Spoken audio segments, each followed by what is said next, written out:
Welcome.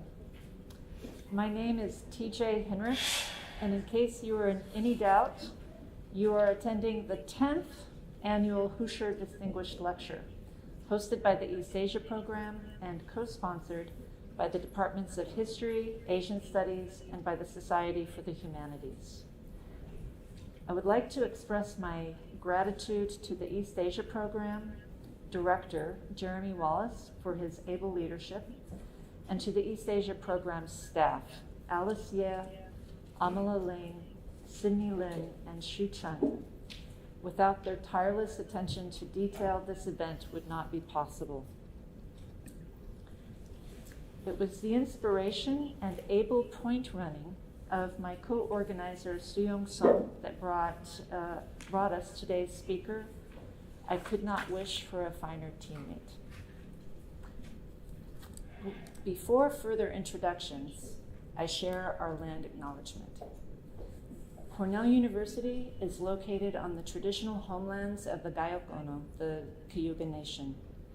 The Gayokono are members of the Haudenosaunee Confederacy, an alliance of 6 sovereign nations with a historic and contemporary presence on this land.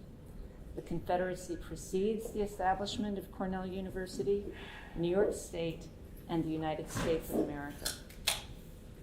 We acknowledge the painful history of Gayokono dispossession and honor the ongoing connection of Gayokono people, past and present, to these lands and waters. Today's speaker, Haun Saussy, is University Professor in Comparative Literature, East Asian Languages and Civilizations, and the Committee on Social Thought at the University of Chicago. He is also a member of the American Academy of Arts and Sciences. His scholarly contributions range widely, from classical Chinese poetry and commentary to literary theory, comparative study of oral traditions, problems of translation, and ethics of medical care in resource-poor settings. He has written and edited numerous books, some translated into Chinese, and has authored dozens of articles. In the best tradition of the public intellectual, he also contributes to the blog print culture. Like his publications, Professor Saussy's accolades are extensive. Highlights include his service as past president of the American Comparative Literature Association, which has awarded Welleck Prizes for the best book in the field of comparative literature to 2 of his monographs, Translation as Citation, Zhuangzi Inside Out, and The Problem of Chinese Aesthetic. His book, The Ethnography of Rhythm, Orality and Its Technologies, won the Modern Language Association's Scaglione Prize in Comparative Studies. Well, Professor Saussy has, over the last couple of decades, become a recognized leader in comparative literature. We should not forget that when he launched his career, it was as a scholar of what in Anglophone academe was, and still is, an exotic, marginalized field, classical Chinese literature. Too often, China figured in serious scholarship as an essentialized, civilizational other, something we find ourselves still combating in our classrooms and sometimes on our streets today. It is in part thanks to Haun Saussy's long and brilliant efforts that Sinitic literatures, classical and contemporary, have better integrated into, and in so doing transformed, global critical and scholarly conversations. Today, Haun Saussy brings to us his work on another type of marginalization, that of exile as formative experience in classical Chinese poetry. Please welcome Haun Saussy.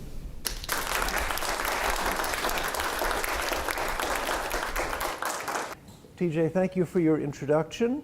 I take on the land acknowledgement that you so properly pronounced, and I just want us all to remember for a moment the fact of the Iroquois Confederacy, a great case of peacekeeping despite outward and inward hostilities. So today I'll begin with a kind of ending. The sort of ending that seeks to put a seal of meaning on what might otherwise have been nothing but a mess of failure and degradation. We are in the year 1100. The poet Su Dongpo, passing by the Jinshan Monastery in what is now Zhenjiang in Jiangsu province, sits for his portrait, or maybe encounters a previous likeness of himself already hanging on the temple wall. It's painted by Li Longmian, a painter known for his ability to catch the spirit and movement of his subjects with a few outline traces. After examining the portrait, Su picks up a brush and inscribes it with a few lines of verse. His handwriting is famous throughout the empire, as is his mercurial, humorous, bon vivant, caustic personality. A little self-portrait in words begins to unfold on the margins of the painted image. So, Su Shi, as I was saying, begins to write on this portrait scroll, and this is what he leaves behind. 心似一挥之木，身如不息之舟。问如平生功业，黄州、惠州、儋州。A mind like wood already turned to ash, a body like an unmoored boat. If anyone asks you, what have you achieved in this life? Huangzhou, Huizhou, Danzhou. If the painted image, now lost, is the text, this little poem is its commentary. The first two lines tell us what we can't directly see from looking but can only surmise. What's the inside story? What's it like to be Su Dongpo? He tells us with two quotations from the magnificent, fanciful, joking, serious Taoist collection of parables known as the Zhuangzi. He has put aside all hope and desire, even the hope of self-improvement, and is now like dead wood and ashes. And that sounds bad in English, but it's not in this case. What is this? Can the body really be transformed into the likeness of dry wood? And can the mind really become as if dead ashes? Says a startled observer of deep meditation in that Zhuangzi chapter. Another dialogue in the same book includes the retort, those who are without ability have nothing to seek. They eat their fill and roam far and wide. Floating like an unmoored boat, they are empty and masterless. So in the first two lines, Su Dongpo is filling in whatever of his personality the painter had missed. He tells us that he is resigned but not disappointed, a lucid dreamer without aims, someone with no worldly ambition, both cast off and free. Let's see, oops, no. I thought I had the Zhuangzi quotations here, but I forgot that. These much-loved passages from Zhuangzi are exactly the right ones for expressing, with some modesty, the reclusive ideal, as it must have appeared to thousands of retired scholars and officials all over China. Then, in the third line, Su shifts to an external perspective, imagining that he's being asked by a stranger or a judging authority how to sum up his lifetime accomplishments.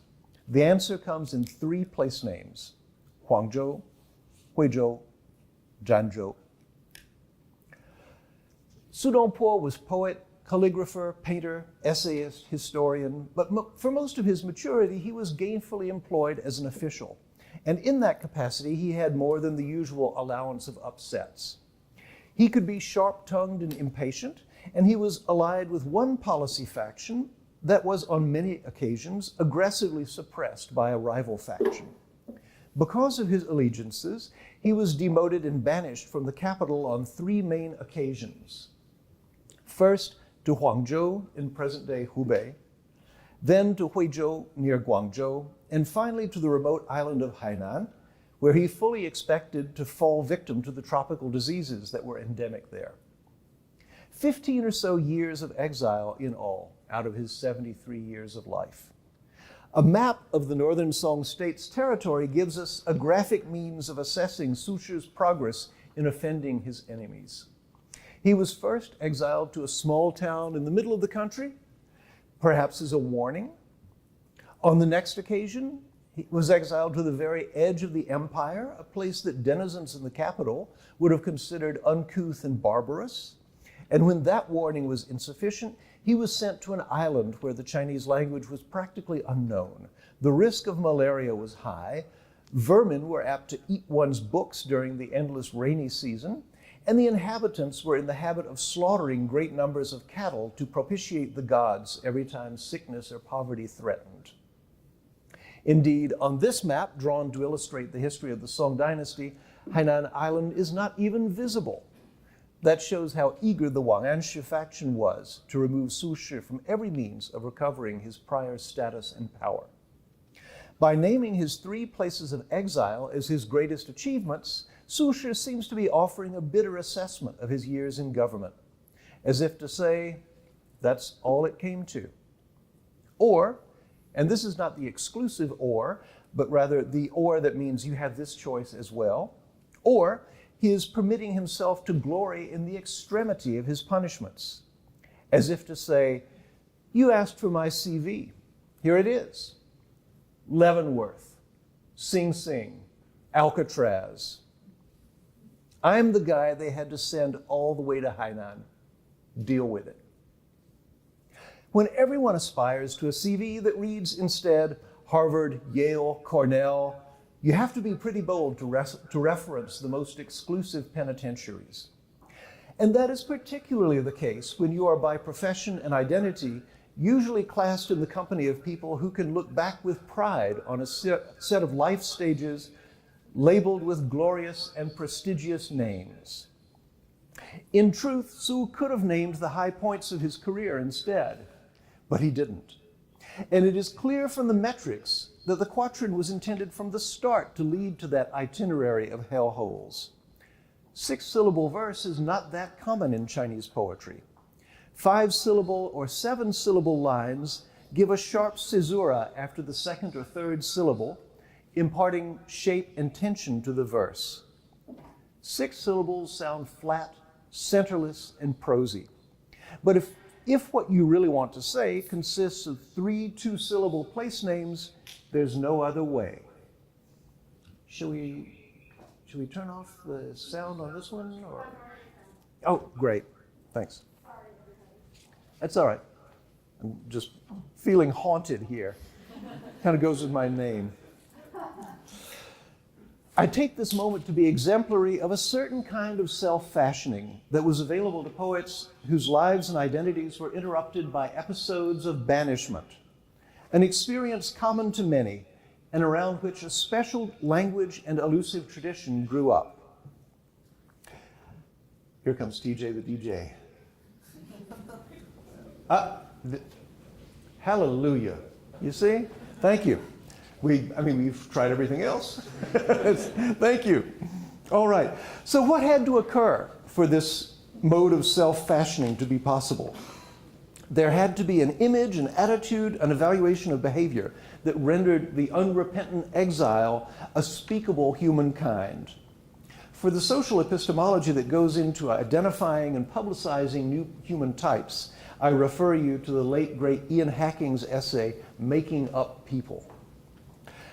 Correlatively, there has to be some kind of public or counter-public willing to receive utterances like this as something other than nonsense or blasphemy. For the notion of counter-public, go to Michael Warner, please. My remarks today are aimed at making sense of the historical development of the language games available to exiles such as Su Shi. First, then, a word of clarification. I won't be dealing primarily with poets' biographies, not even with the ins and outs of Su Shi's political career, fascinating though that material is. Many excellent histories and intellectual biographies go into all that, including some special studies of his response to banishment. Nor will I be exploring all the nuances of banishment as a lived experience or as a poetic theme. The task is a narrower one, to investigate how people found and made ways of communicating their situation of exile through poetic language, allusion in particular. Each person who used that language changed it in some measure, possibly enriching it, possibly debasing it. The availability of that language was a resource that people affected by banishment clearly appreciated. I have some further reasons for wanting to emphasize this language as a language that I'll get to by the end. Putting a stopper in language was one of the primary effects of banishment, after all. When one left the capital, one left behind friends, fellow students, literate entertainers and courtesans, the sort of people who could appreciate a finely tuned stanza or an apt allusion. The company of rustics was isolating. In letters to one's friends who had remained within civilization, one might express this solitude. To quote Han Yu in a letter that he writes back home during one of his exiles, "At the bend of the river, surrounded by reeds and tall bamboos, is an outpost ringed by 10 or so houses of tribal clerks, whose language is bird-like and whose faces are savage. When I arrived, we had no words in common, and the most I could do was scratch lines on the ground in the guise of characters. Thereby, I was able to order them to collect ground rent and taxes and enforce contracts. There is no reason for anyone to come here, whether as guests or colleagues." So the solitude, cultural and linguistic, that Han Yu endured during his exiles was plain. Reading these writings from places of banishment reminds us that not all of China has necessarily been Chinese for long. More than a few weeks' travel from the central river valleys took one to places where the speech was strange, writing did not convey meanings, customs were outlandish, and oneself, as an appointed official in partibus, might be the only visible testimony to the existence of the Empire of China. In his last exile, the one that took him all the way to Hainan, Su Shi was even forbidden from staying in the official guest house. Although condemned to a form of forced retirement, he nonetheless made himself useful to the colleagues in that remote outpost and wrote verses that aimed to convert the alien Hainanese to the Chinese way of life. I've written about these phenomena of contact, these language and culture connections on the fringes of the expanding Chinese state in my recent book, The Making of Barbarians, so I won't repeat those discussions here, but I mention them only to bring forth the salience of language as a problem in the experience of the banished. Put yourselves in the shoes of the banished poet, one of the countless Chinese Ovids who left behind Tristia, expulsion blues. You are writing not to your immediate neighbors, who will have no idea what you're talking about, but to your friends in the capital, your family members, your school fellows, and examination competitors. Maybe you have some confusions to dispel or some excuses to present. Maybe you are determined to put a good face on your loss of face. Maybe you just want to give and receive signs of life. To do all this, you need a language. You will rely on a language of models and precedents that will convey not just your impressions of the exotic locale you are doomed to write from, but an attitude toward your impressions. Poetic language will allow you, as narrator, a kind of mastery over the situation you are in, and offer you, as topic of your own narration, roles to play and values to invoke. For instances of this multiply resourced and purposed language, let us turn to a few more poems from Su Shi's Hainan exile. So here's one poem marks the precise night of his beginning to sail back north from Hainan, after receiving an amnesty for the offenses that had led to his farthest southern banishment. Skipping to the last lines, we read, 空余卢受成服役，出世轩辕奏乐声，九死南荒余不恨，斯有奇绝冠平生。 Confucius was merely spoofing when he talked about floating away on a raft. My senses, though coarse, recognized the music the Yellow Emperor once played. Though I was close to 9 deaths in the southern wilds, I have no regrets. This journey's unexpected ending crowns my life. Here we have a somewhat different judgment on the exile's CV. The ending crowns the whole. Having been pardoned indicates that the sentence was unjust, or at least biased, and so the criminal is rehabilitated. In light of the amnesty, the risks and perils of the stay in the far south shrink away to nothing. The crown here is not the banishment, but its happy ending. 2 allusions insist on Su Shi's good character and unjust sentence. First up, Confucius once said, yeah, there we go, possibly in jest, that since his way was unlikely to be achieved, he should just get on a raft and float away to some remote place where he would stand a better chance of getting a hearing. He figured that if he did such an imprudent thing, only one of his disciples, Zilu, would be brave enough to follow him. Bravery, however, is not the same thing as intelligence. Confucius only talked about floating away to uncivilized regions. Su Shi has done it. And though he will not deny his own bravery, he modestly suggests that he lacks whatever skills would have kept him from having to undertake the journey at all. Now that he is allowed to turn his face once more toward the central regions, he seems to hear, so faintly, the tones of the music played long ago by the Yellow Emperor at the founding moment of Chinese civilization. A music that, according to a dialogue invented by Zhuangzi, is also frightening, exhausting, and confusing. This sounds to me like gratitude and a profession of loyalty to the ruler himself, whose actions can be impenetrable but whose legitimacy cannot be denied. If there is injustice, that must be the fault of the bad boyars, or of the subject who lacks the wisdom to see the point of it all. The perils Su Shi has faced, running a 90% chance of extinction, according to the commentators on this passage, are the real-world equivalent of the 9 deaths that Qu Yuan said he was ready to undergo for the sake of righteousness. 亦于心之所善兮，虽久死，其犹未悔. As with Confucius's raft, Su Shi has again taken up an ancient precedent and shown it to be merely rhetorical, whereas he has lived through the actual experience and comes back to tell the tale.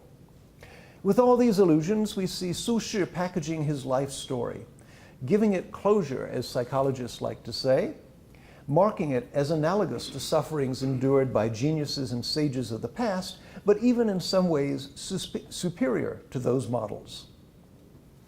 Su strikes a different note in a poem of farewell addressed to the friends he had made during his 3 years on Hainan. 我奔海南民，寄生西蜀州，忽然跨海去，必如是缘由。平生生死梦，三者无间忧。知君不再见，欲去且少留。 I am really a Hainanese. If I was born in western Sichuan, it was just an accident. When I unexpectedly leapt across the seas, it was like a journey to the beyond. For my whole existence, 3 things, life, death, and dreaming, have been of equal value. I know we will never meet again. I must go, but I wish I could stay a while. Here, of course, Su is addressing a different public, not the imagined ruler in the capital or the people in the capital who will be looking to pass judgment on his life from their perspective and by their standards, but the villagers and sojourners among whom he had scraped out a precarious existence. In many cases with no language in common, just a liking for food, alcohol, and sociality. He expresses and rhetorically grants a wish to be one of them, and in imagination rewrites his whole history so that his original birthplace is canceled out, and that move is underwritten by the judgment that life, death, and the illusions of dreaming are all pretty much the same thing anyway. These counter-to-fact longings are couched, appropriately enough, in the words of the Chu Ci, the text where the impossible and the imaginary become real, and the pivot between the two is formed by banishment. Yuan You, the far wandering, recounts the speaker's departure from the corrupt and vulgar present world to discover the sphere of gods and goddesses and venture beyond time and space to the primordial beginning of all things. The wish to remain briefly, Shao Liu, interrupts for a moment the headlong course of the speaker of the Li Sao on his way to something like a self-deification, right? So you've got Yuan You and Li Sao here providing the essential references. Right? So Qu Yuan says, 欲小流自灵缩兮，日乎乎其将暮. Right? I wanted to stay a while in these fairy precincts. but the swift-moving sun was drooping to the west. So in a fine compliment to both his hosts and himself, Su Shi promotes them all to the status of immortals and claims kinship with the most famous of all exiles, Qu Yuan, the righteous official who could not bear slander and dismissal. I wanted to stay a while in these fairy precincts, but the boat is at the dock. Extremely honorific language, considering that Su Shi's initial impressions of the place were dread and horror at the humidity, the rot, the bugs, and the boredom. It may be that the boat at the dock transforms the poet's evaluation of the place where he has just spent 3 years of detention. At the risk of sounding like Su Shi's therapist, and I admit that I was never entrusted with his care, I can't help noting that the topic of Hainan seems to call forth the question of Pingsheng, his whole life, his biography, the narrative he tells himself and others about what he has seen, suffered, and done. And it makes sense that it should. The sentence of banishment, especially that last banishment, challenges the meaning of his life. And it's as if Su Shi has to answer that challenge. Hence those graspings after some kind of blanket statement that will integrate this interruption into the rest of his life, make it part of his story, turn it into an adventure, a learning experience, or the harsh reward for being the kind of person he is. Whatever it is, he must have the last word. The allusions and references in these poems are part of that action of creating closure. Su Shi presents his lucky and unlucky breaks as being analogous with those of Confucius, Qu Yuan, characters from Zhuangzi, and so on. This is what we'd expect. Classical Chinese writing is in very large part an art of analogy. You didn't bother writing unless you had a copious stock of allusions and some pertinent ways of combining them. But my larger point is that these references, for all their existential import and their apparent emergency use value in saving one man's autobiographical narrative from the risk of incoherence, belong to a meta-narrative of references that are themselves conventional and attached to the trope, to the topos of banishment. 40 years ago, when I was entering graduate school, our elders were busy elaborating a theory of how Chinese poetry worked, what it meant, and how it interfaced with its culture. A common gesture in those theories of poetic Chineseness was to start by rejecting some commonly admitted postulate of a Western literary theory. For example, Aristotle's definition of metaphor or the notion of representation or mimesis. In contrast to these constructs, said the advocates of Chinese poetry, the Chinese lyric is not designed to imagine an alternate reality. Rather, it notes the person, place, and time of an actual reality, the poet's world at the moment of composition. In that culture, lyric is always or essentially autobiography, said those elders, and that is how you must learn to read poetry if you want to honor the reigning assumptions of the culture. This position always seemed to me dreadfully naive, because poets are no less apt than the rest of us to lie about their lives, whether deceitfully or sincerely. And whenever you are wielding an inherited language rich in associations, you are apt to send signals whose implications are beyond your control. Su Shi, looking back on his Hainan experience, is a fine case in point. There are certainly non-fictional matters in play, but once you leave behind names and dates and deal with the level at which poet and readers are working out what it all means, we are swimming in the imaginary. The argument that went on in the 1980s was never so much resolved as abandoned. People ran out of things to say, I think. I do not want to go back to an argument that was framed in so simplistic a way that not much of value could have come out of it, but if anybody still remembers the terms, I want to urge that they be replaced by better and more complex examples, like the example of Su Shi's backward glance, speaking to different audiences. This is the moment, in a further digression, to say a word or two about Hu Shi, whose name is generously attached to the lecture that you have so generously invited me to give today. I have a long history of disagreements with Hu Shi.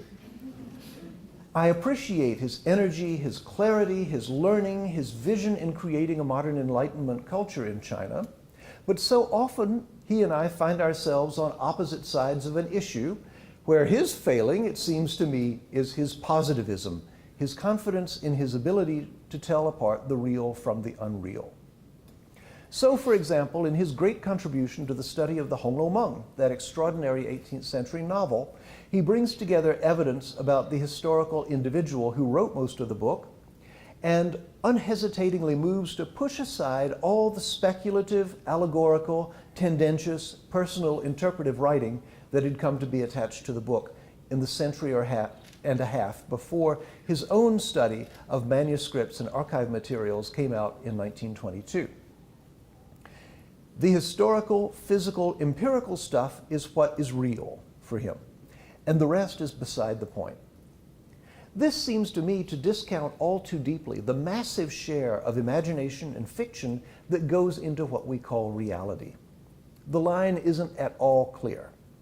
And many similar lines drawn in Hu Shi's work derive in the same sort of way from a deceptive clarity.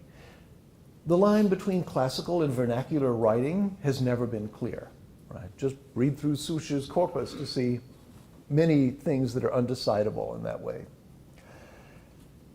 The categories have always been mixed, but in the youth of the vernacular literary movement in China, slightly over 100 years ago, the belief that the two registers were distinct and independent must have been strategically useful, the basis for formulating a rule about what was going to be, from now on, considered good writing. The line between what is properly Chinese and what is not, a guiding principle for Hu Shi's moderate cultural nationalism, seems a bad base for arguments in a culturally mixed world, and Hu Shi's intemperately chauvinistic comments on Buddhism can serve as a warning. I would imagine that if we were talking about the exile of Su Shi or any other poet, Hu Shi would instruct us to first gather all the relevant documents, make decisions about their relative reliability, put aside the dubious ones, set the rest in chronological order, and create a factual foundation for a literary interpretation designed to show what the author said and what the author meant by it. I think there is room for that sort of work. I use it all the time and am glad to acknowledge it. But nothing of the sort can resolve an interpretive debate where the facts and values are often all imaginary or consensual, and one cannot build up to them from a solid ground of fact. To return, though, to autobiography and exile, the way the banished talk about their situation belongs to a register of language that is designed to transform the facts of place and time. No surprise there, the facts are unencouraging. Here I am in the wrong place because I did something considered wrong or stupid. One could write in the register of grief, directing all one's thoughts back to the lost joys of belonging. But that would mean surrendering to the sentence of banishment.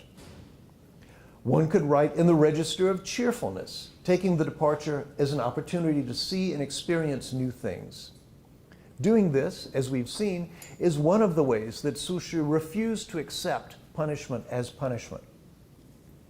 And one could finally write in the language of protest. No, I am right, I have the moral authority on my side, and people who presume to judge me need to be judged by a higher standard.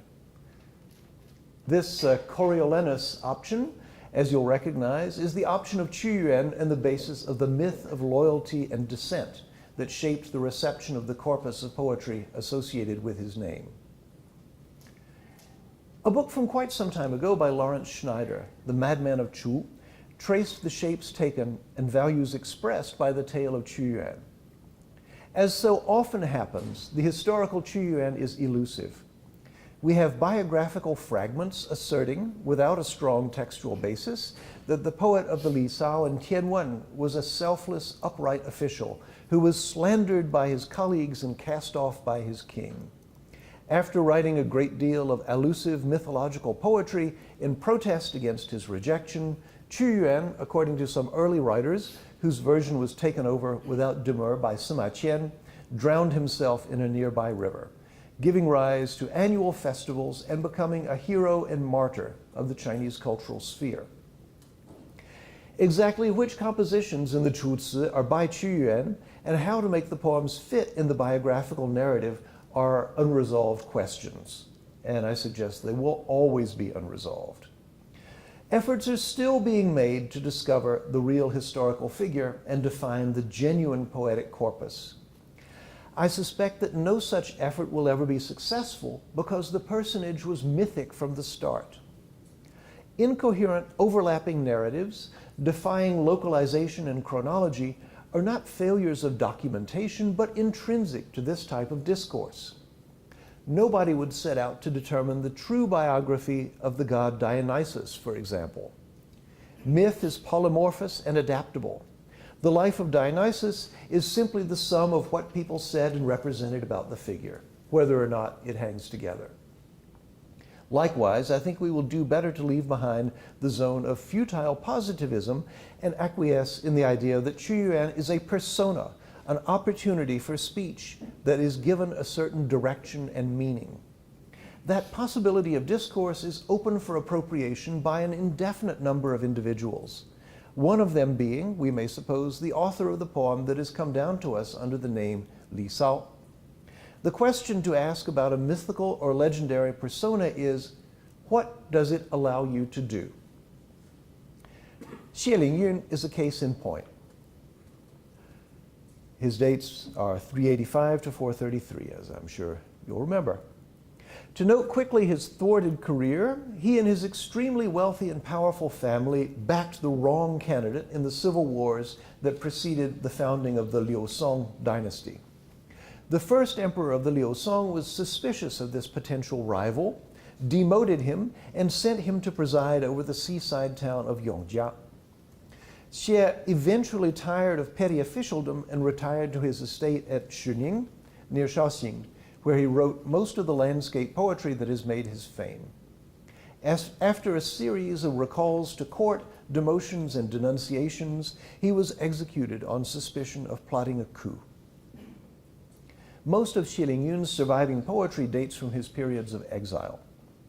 It intertwines the poetry of longing for absent friends, addresses to the capital and its inhabitants, with the register of transcendent wooing imitated from the Qu. He also draws on the motif of detachment and acceptance of natural process from Zhuangzi. The combination of these three strands gives him opportunities to vary the treatment of the ills of banishment. The letter to a friend, the Qu style, and the Zhuangzian attitude of quietism mark a sequence of increasingly self-sufficient modes of speech. A letter requires an audience.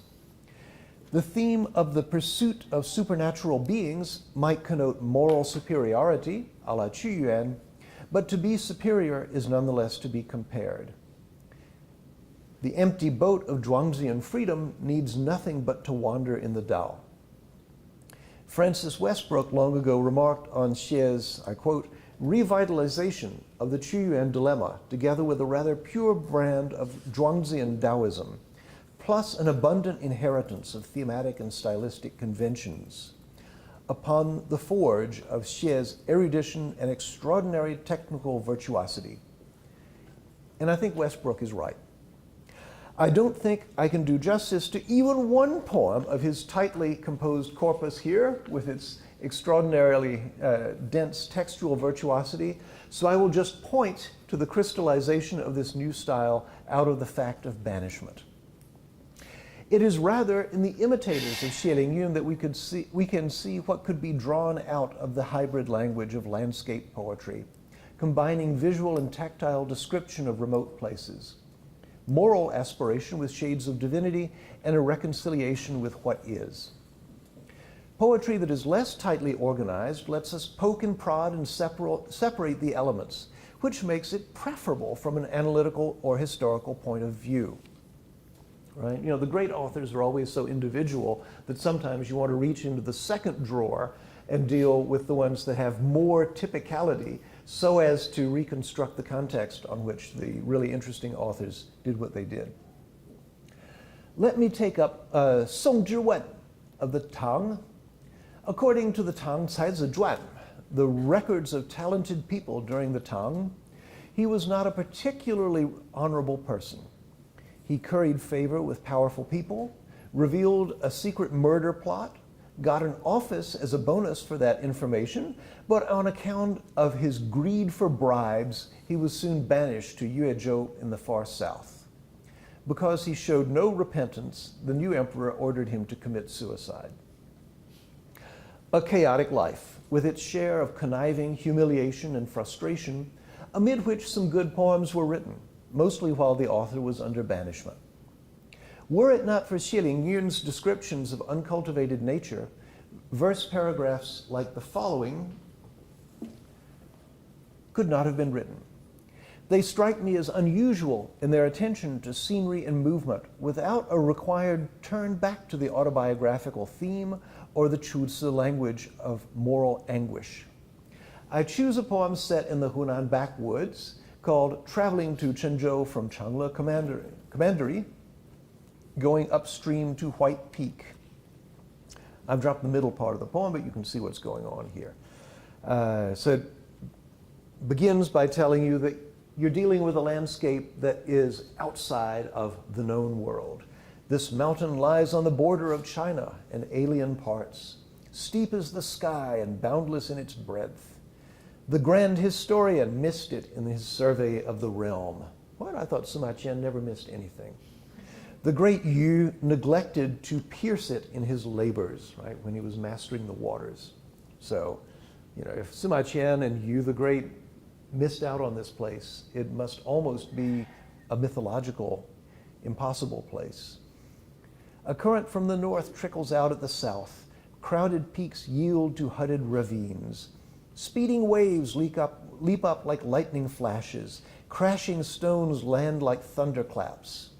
And this is very Xie Lingyun-like language, by the way, very vivid description. On the banks subsist trees of Pangu's age. In the cracks grow herbs for Shenong's use. Dangling creepers border the smooth slope. The vault of heaven is hung with long ropes. Blocking thickets impede all movement. Encountering a weir, each struggles forward. Our difficulty is such that no time is left to eat.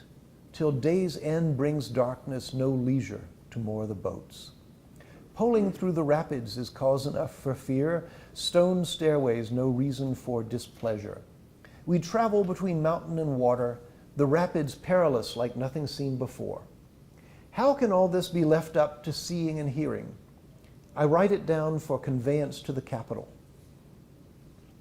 Like Xie Lingyun's, the poetry can be read as an episodically drafted autobiography, with the caveat that in this autobiography, imagination primes over fact. Indeed, to come back to my previous grouch about Hu Shi's qualities and limitations, the most nonsensical thing one can do with words like truth and fiction is to make them mutually competing or repelling terms. The language of poetry permits one to interpret one's life, to give it a consistency with earlier models, which is by no means the same thing as telling the truth. In fact, it is most likely full of the kind of fiction that people inject into the interpretation of their own lives. Fiction's preferable to the lowly realities that precede the clothing of our actions in words and concepts. So here, I think Song Zhiwen is probably exaggerating the wildness and the impassibility of this landscape. And he, as he tells us at the end, he's sending all this back to the capital for people to appreciate. He wants them to know how much he's suffering, and the suffering is entirely outward. Maybe this has to do with the emperor's judgment that he didn't express any repentance, because instead he's writing like a wilderness catalog here, fording rivers and pulling through the rapids and so on. So this poetry, although it's magnificent description and very vivid and evocative, it doesn't return to this language of morality and situating the self in relation to the commonly held norms. Many cultures have a lore of exile. I mentioned Ovid earlier. Let's not forget the politicians ostracized from Greek city-states, Or Dante, banished from Florence but unable to stop thinking about it. Joachim du Bellay in the Tower of London. Victor Hugo on Jersey. Baudelaire's Captive Swan. Any number of Russians, Germans, Poles, Italians after the last 2 centuries. Displaced people have a particular stake in language, since the other markers of belonging have been taken from them. They probably suffer from nostalgia, and the political exiles in particular also carry in their minds and hearts a picture of their homeland as it ought to be, but is not. Augustine contended that life on earth is an exile, since we really belong to another world. I'm not sure that's much help for the record high number of people compelled to leave their homes in our contemporary world. The Chinese version of what I am calling loosely exile in pre-modern times was not really that. Technically, it was a demotion or rustication. For exile implies an exit from the political community that you are no longer allowed to belong to, and the political theory of the Chinese Empire recognized no outer limits to its sovereignty. You would not be sent into another jurisdiction with alien laws, but to a remote part of the same empire with few or faulty laws being put into practice. And as you might be permitted to return, you continued to have a relation, even a wholly imaginary one, with the center. I think that that same imaginary relation to the center also lives in the author's relation to an audience, the members of which know themselves as moral and political subjects in relation to a center.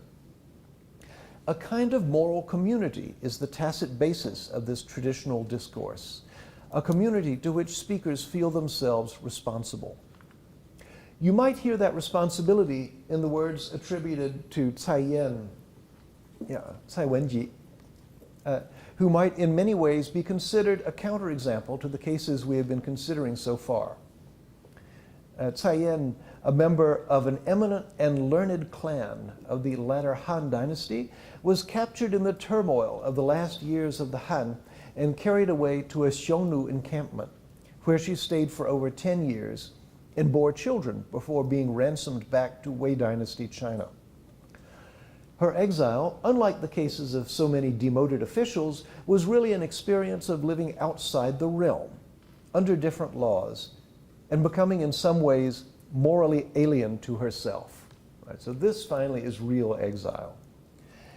The 18 songs of a nomad flute, Hujia Shibapai, attributed to her, and of course there is disagreement about the authorship, put in stark terms the many ways her personhood was brought into question. First, by the degrading circumstances of her capture. Some would have expected her to kill herself. Second, by her marriage to an alien man with alien ways. And third, by her separation from her children. So here you have Hans Frankel's translation.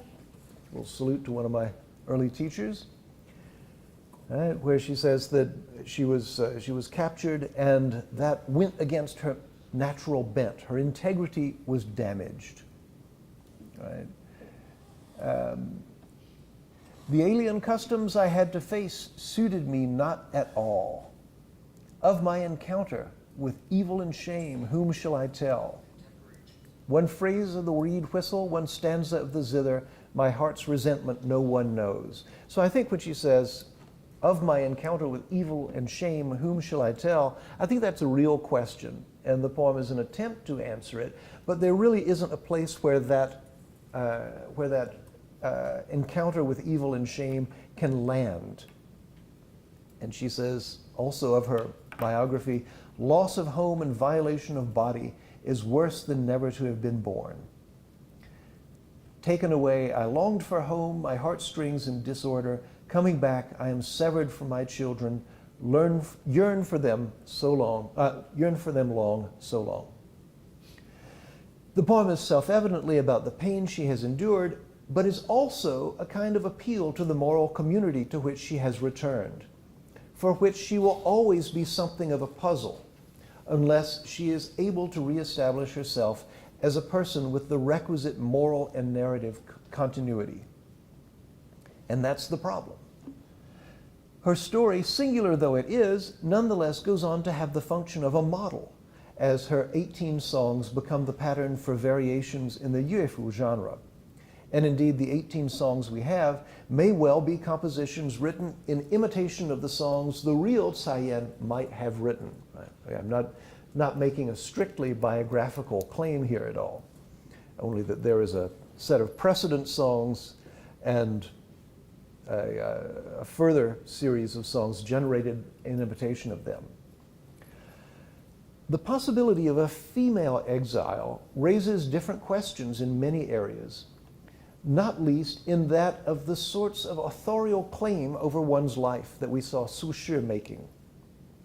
Women could not easily make those claims over their lives, and as we see, their sense of continuity of self is contingent on things outside their control.